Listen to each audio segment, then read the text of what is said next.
আজকে আমার এই ভিডিওটি দেখার পর অনেকে মন্তব্য করতে পারে যে আমি ইহুদিদের দালাল এবং আমি খ্রিস্টানদের দালাল এবং আমি পথভ্রষ্ট। কারণ আজকে এই ভিডিওতে যে তথ্যগুলো থাকবে সেগুলো বহু বছর ধরে লুকানো তথ্য। আসলে এই সত্যগুলো অনেক মানুষ বলতে ভয় পায়, কিন্তু আমি এই সত্য বলতে বা এর চেয়েও আরো ভয়ঙ্কর তথ্য, যেগুলো প্রকৃত সত্য, বলতে জিরো বলে একটা পার্সেন্টেজ হয়, এইটাও আমি ভয় করি না। আমি দুনিয়ার কাউকেই পরোয়া করি না। আর আমার প্রত্যেকটা ভিডিও থাকবে আল্লাহর কিতাবের উপর এবং প্রত্যেকটা রেফারেন্স সহকারে থাকবে। যদি কারো এটার উপরে কোনো অভিযোগ থাকে বলতে পারেন। যদি আমি কোনো ভুল বলে থাকি রেফারেন্সে, আমাকে ধরিয়ে দিতে পারেন, আমি সংশোধন হয়ে যাব। কিন্তু এই সত্যগুলো, আমার মনের একটা প্রশ্ন, যে কেন মানুষ এগুলো গোপন করে? কারণ কোরআন দাবি করছে কোরআনের ব্যাখ্যা কোরআন, কোরআনের ব্যাখ্যা কোরআন, কোরআনের ব্যাখ্যা অন্য কোনো বই কিতাব না। আর এই তথ্য রেফারেন্স আমি 8 থেকে 10টা কোরআনের আয়াত থেকেই তুলে ধরবো। যদি কারো কোনো প্রবলেম থাকে অবশ্যই আমাকে জানাতে পারেন। আমি পুরো ডিটেলস এই ভিডিওতে ওটার আলোচনা করার চেষ্টা করব ইনশাআল্লাহ। তো চলুন এক নজরে সেই আয়াতগুলি দেখে নেওয়া যাক, কোরআনের দাবিগুলো। সূরা ইউনূস আয়াত 37। এ কোরআন আল্লাহ ছাড়া অন্য কারো রচিত নয়, উপরন্তু তা পূর্বে যা নাজিল হয়েছিল তার সমর্থক আর বিস্তারিত ব্যাখ্যাকৃত কিতাব। এতে কোনো সন্দেহ নেই, জগৎসমূহের প্রতিপালকের নিকট হতে নাজিলকৃত। পূর্বে যে কিতাবগুলো নাজিল হয়েছিল, তাওরাত, ইনজিল, জবুর এবং অন্যান্য নবীদের উপরে যে সহিফা সমূহ, সেই কিতাবের এই কোরআন সমর্থক। পরে কোনো কিতাবের সমর্থক না, পূর্বে কিতাবের সমর্থক। এখানে স্পষ্ট লেখা আছে, উপরন্তু তা পূর্বে যা নাজিল হয়েছিল তার সমর্থক আর বিস্তারিত ব্যাখ্যাকৃত কিতাব। এবার দ্বিতীয় আয়াতটি আমরা দেখে নিই। সূরা হুদ আয়াত 1 নম্বর। আলিফ লাম র, এটা এমন একটা গ্রন্থ, এর আয়াতগুলো সুদৃঢ়, অতঃপর সবিস্তারে ব্যাখ্যাকৃত মহাজ্ঞানী সর্বজ্ঞের নিকট হতে। সবিস্তারে ব্যাখ্যাকৃত, যেভাবে আছে অর্থ বলতে চাইছে এভাবেই ব্যাখ্যাকৃত। 3 নম্বর আয়াতটি আমরা দেখে নিই।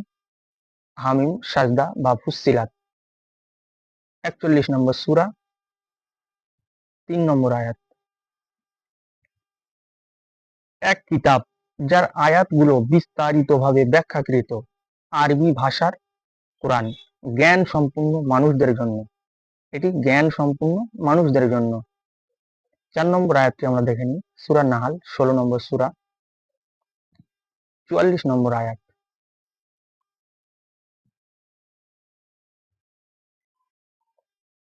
অতীতের রসূলদেরকে পাঠিয়েছিলাম স্পষ্ট প্রমাণাদি আর কিতাব দিয়ে, আর এখন তোমার প্রতি কোরআন অবতীর্ণ করছি মানুষকে স্পষ্টভাবে বুঝিয়ে দেওয়ার জন্য, যা তাদের প্রতি অবতীর্ণ করা হয়েছে, আর যাতে তারা চিন্তা ভাবনা করে। মানুষদের প্রতি যে কিতাব অবতীর্ণ করা হয়েছে সেটা অবশ্যই কোরআন।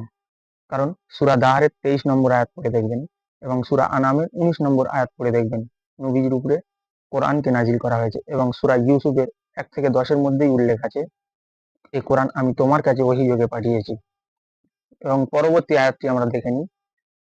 সূরা নাহলেরই 89 নম্বর আয়াত।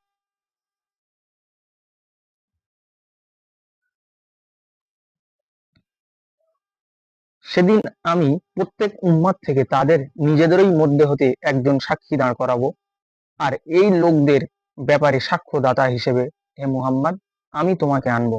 আমি তোমার প্রতি এ কিতাব নাজিল করেছি, যা প্রত্যেকটি বিষয়ের সুস্পষ্ট ব্যাখ্যা, সত্য পথের নির্দেশ, রহমত আর আত্মসমর্পণকারীদের জন্য সুসংবাদ স্বরূপ। এবার আমরা সূরা বনী ইসরাইল আয়াত 41টা দেখে নেব। আমি এ কোরআনের নানাভাবে বিষয়বলী ব্যাখ্যা করেছি, যাতে তারা উপদেশ গ্রহণ করে, কিন্তু তা তাদের সত্য হতে পালায়নের মনোবৃত্তি বৃদ্ধি করে। এই সূরারই 89 নম্বর আয়াতটি দেখে নিই। সেম একই দাবি করছে, আমি এ কোরআনে মানুষের জন্য যাবতীয় দৃষ্টান্ত বিস্তারিতভাবে বর্ণনা করেছি। আল্লাহ কিন্তু দাবি করছে কোরআনে মানুষের জন্য যাবতীয় দৃষ্টান্ত বিস্তারিতভাবে বর্ণনা করেছি, কিন্তু অধিকাংশ মানুষই ঈমান গ্রহণ করতে অস্বীকার করে, কেবল কুফরই করলো। এবং সূরা রুম 30 নম্বর সূরা 58 নম্বর আয়াতটি আমরা দেখে নিই। আমি মানুষের জন্য এ কুরআনে যাবতীয় দৃষ্টান্ত বর্ণনা করেছি, তুমি যদি তাদের কাছে কোনো নিদর্শন নিয়ে আসো তাহলে কাফিররা অবশ্যই বলবে তোমরা মিথ্যে বলা ছাড়া আর কিছুই করছো না। পরবর্তী আয়াতটি আমরা দেখে নিই, সূরা কাহাফ আয়াত 54। আমি এ কুরআনে মানুষের জ্ঞান লাভের জন্য যাবতীয় দৃষ্টান্ত বিশদভাবে বিবৃত করেছি, কিন্তু মানুষ অধিকাংশ বিষয়েই বিতর্ককারী। খুব সুন্দর ক্লিয়ারলি বর্ণনা হয়েছে প্রত্যেকটা আয়াতে। এবং সূরা তহা আয়াত 114তে যদি আমরা দেখি, 113 এবং 14, এভাবেই আমি কোরআনকে আরবি ভাষায় নাজিল করেছি আর তাতে সতর্কবাণী বিস্তারিতভাবে বিবৃত করেছি, যাতে তারা আল্লাহকে ভয় করে অথবা তা হয় তাদের জন্য উপদেশ।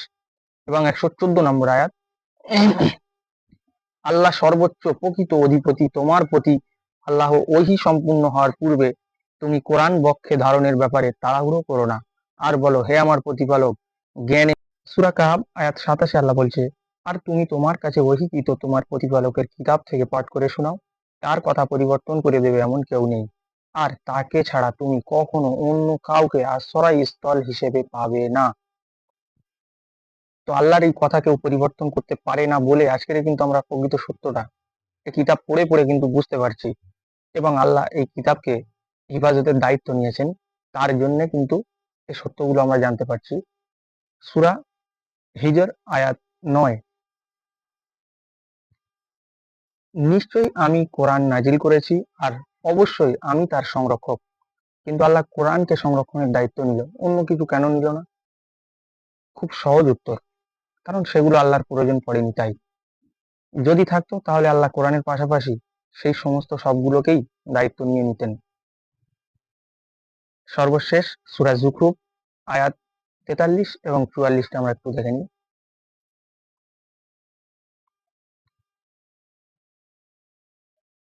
কাজেই তোমার প্রতি যা ওহী করা হয় তুমি তা দৃঢ়ভাবে আঁকড়ে ধরো, কেননা তুমি তো আছো সরল সঠিক পথে।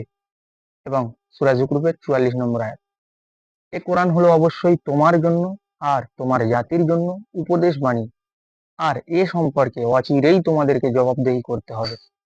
কারণ আল্লাহ ফাইনালি বলে দিচ্ছে যে আমাদেরকে এবং রসুলকে এ কোরআন থেকেই জবাবদিহি করতে হবে। এর চেয়ে আর সুন্দর বিস্তারিত কথা আর এর চেয়ে ভালো কি হতে পারে এত সুন্দর পরিষ্কার কথার চেয়ে? এই ভিডিওতে আমি চেষ্টা করেছি প্রত্যেকটা কথা রেফারেন্স সহকারে উল্লেখ করার, এবং আমি প্রত্যেকটা রেফারেন্স সহকারেই উল্লেখ করেছি, এখানে আমার ব্যক্তিগত কোনো কথা উল্লেখ করিনি। চাইলে প্রত্যেকটা রেফারেন্স সহকারে মিলিয়ে দেখে নিতে পারেন। এবং কোরআনের বাইরে বহু জ্ঞানের কথা আছে, এটা আমি অস্বীকার করছি না, কিন্তু কোরআনের যে এই দাবিটা, এই দাবির কাছে কি সেই দাবিটা টিকলো? ঠিক আছে।